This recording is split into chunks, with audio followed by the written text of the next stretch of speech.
ബഹുമാനപ്പെട്ട NSS general secretary G Sukumaran Nair ചേട്ടന് എൻ്റെ നമസ്തേ. ഞാൻ മങ്ങാരം 671 നമ്പർ NSS കരയോഗത്തിൻ്റെ സെക്രട്ടറിയായി ഒരു ടീമും പന്തളം താലൂക്ക് യൂണിയൻ പ്രതിനിധിയായി 3 ടീമും ഇരുന്ന ആളാണ്. പേര് ഗോപാലകൃഷ്ണൻ. താങ്കളോട് 2 ചോദ്യങ്ങളാണ് ഞാൻ ചോദിക്കുന്നത്. നേരിട്ട് ചോദിക്കാൻ സാഹചര്യം ലഭിക്കാത്തതുകൊണ്ട് ഞാൻ ഇങ്ങനെ ഈ വീഡിയോയിലൂടെ, ഈ സോഷ്യൽ മീഡിയയിലൂടെ താങ്കളുടെ ഉത്തരം തേടുകയാണ്. അതിനു മുമ്പ് ഈ 2 വീഡിയോകൾ താങ്കൾ കാണുക.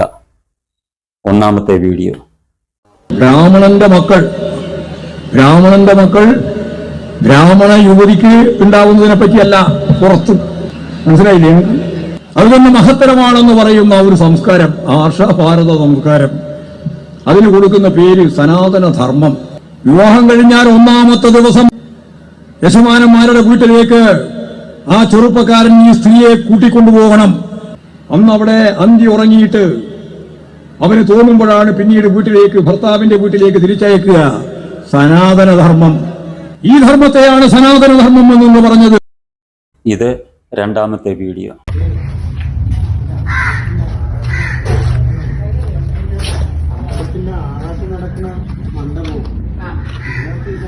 ഈ 2 വീഡിയോകളും താങ്കൾ കണ്ടു കാണുമല്ലോ. ഇതിനു മുമ്പ് ഈ സംഭവം നടന്നിട്ട് കുറച്ച് ദിവസങ്ങളായെങ്കിലും ഇതുവരെ താങ്കളുടെ ശ്രദ്ധയിൽ ഈ സംഭവങ്ങൾ, ഈ വീഡിയോകൾ ഇല്ല എന്നുള്ള ഒരു വിശ്വാസത്തോടു കൂടിയാണ് ഞാനിപ്പോൾ ഇത് താങ്കളുടെ ശ്രദ്ധയിലേക്ക് കൊണ്ടുവരുന്നത്. ഇനി എൻ്റെ ചോദ്യങ്ങൾ താങ്കളോട് ഞാൻ ചോദിക്കുകയാണ്. ആദ്യത്തെ വീഡിയോയിൽ CPM സംസ്ഥാന സെക്രട്ടറി ഗോവിന്ദൻ പറഞ്ഞ കാര്യങ്ങളാണ്, സനാതനധർമ്മത്തെക്കുറിച്ച് പറഞ്ഞ കാര്യങ്ങളാണ്. ഞാനൊരു സനാതനധർമ്മ വിശ്വാസിയാണ്, ക്ഷേത്രവിശ്വാസിയുമാണ്. ഗോവിന്ദൻ അതിനകത്തിൽ സനാതനധർമ്മം എന്താണെന്ന് പറഞ്ഞത് താങ്കൾ ശ്രദ്ധിച്ചു കാണുമല്ലോ. എത്ര വളരെ മോശമായിട്ടാണ് നമ്മുടെ സനാതനധർമ്മത്തെ ഗോവിന്ദൻ വിശേഷിപ്പിച്ചിരിക്കുന്നത്, വ്യാഖ്യാനിച്ചിരിക്കുന്നത്. അതാണോ സനാതനധർമ്മം? അയാൾ അങ്ങനെ പറഞ്ഞതാണോ സനാതനധർമ്മം? അത് താങ്കൾക്ക് അറിയാമല്ലോ. അപ്പോൾ ഗോവിന്ദൻ്റെ ഉദ്ദേശം, അത് CPM എന്ന പാർട്ടിയുടെ നിലപാടാണ്. സംസ്ഥാനം ഭരിക്കുന്നത് CPM ആയതുകൊണ്ട് ആ സംസ്ഥാന സർക്കാരിൻ്റെ നിലപാടാണ് ഗോവിന്ദൻ്റെ വാക്കുകളിലൂടെ ലോകത്തിൻ്റെ മുന്നിൽ അവതരിപ്പിച്ചിരിക്കുന്നത്.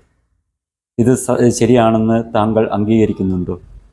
ഇത് സനാതനധർമ്മത്തെ, ഹിന്ദു ധർമ്മത്തെ മൊത്തത്തിൽ അധിക്ഷേപിക്കുകയല്ലേ ഗോവിന്ദൻ ചെയ്തത്? ഇതിൽ എന്നെപ്പോലുള്ള സനാതനധർമ്മ വിശ്വാസികളെ വേദനിപ്പിക്കുന്ന വാക്കുകളാണ് ഗോവിന്ദനിൽ നിന്നുണ്ടായത്.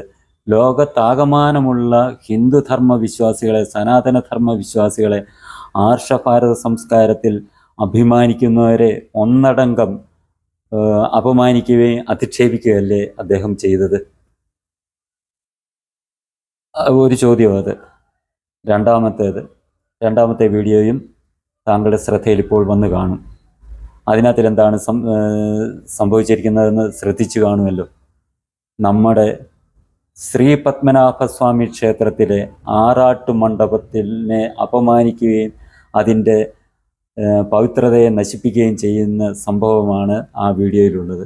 അതായത് ഭഗവാൻ ശംഖുമുഖത്ത് ആറാട്ട് കഴിഞ്ഞ് തിരിച്ചെഴുന്നള്ളി വന്ന് ഇരുന്ന് പൂജകൾ സ്വീകരിക്കുന്ന ആ ആറാട്ടു മണ്ഡപത്തെ ഒരു മാംസാഹാര പാചകപ്പുരയാക്കി മാറ്റി അതിൻ്റെ പവിത്രതയെയും അതിൻ്റെ പരിപാവനതയും നശിപ്പിക്കുകയല്ലേ ആ നടപടിയിലൂടെ ചെയ്തത്?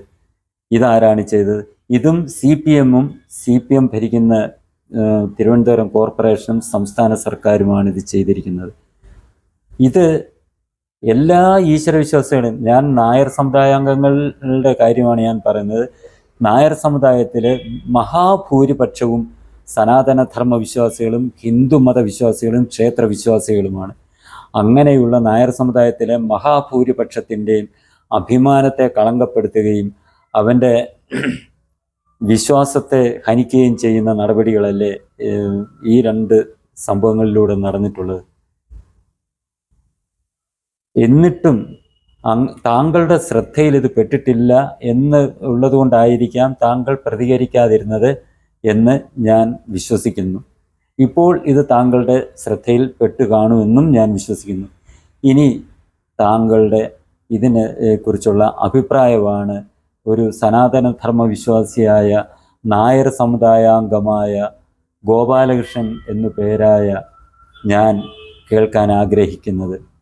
നമ്മുടെ ധർമ്മത്തെ അപമാനിക്കുകയും അധിക്ഷേപിക്കുകയും ചെയ്താൽ അതിനെതിരെ പ്രതികരിക്കാൻ NSSന് ബാധ്യതയില്ലേ? അതിനെ ചെറുക്കാൻ NSSന് ബാധ്യതയില്ലേ?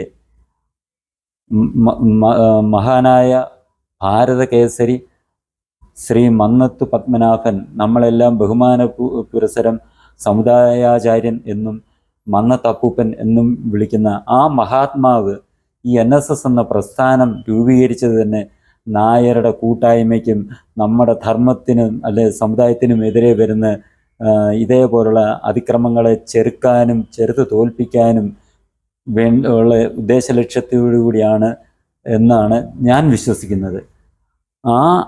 ആ മഹാത്മാവ്, ആ മഹാപുരുഷൻ, ആ യുഗപുരുഷൻ തുടങ്ങി വച്ച ഈ പ്രസ്ഥാനത്തിൽ അദ്ദേഹം ഇരുന്ന സ്ഥാനത്താണ് ഇന്ന് താങ്കൾ ഇരിക്കുന്നത്.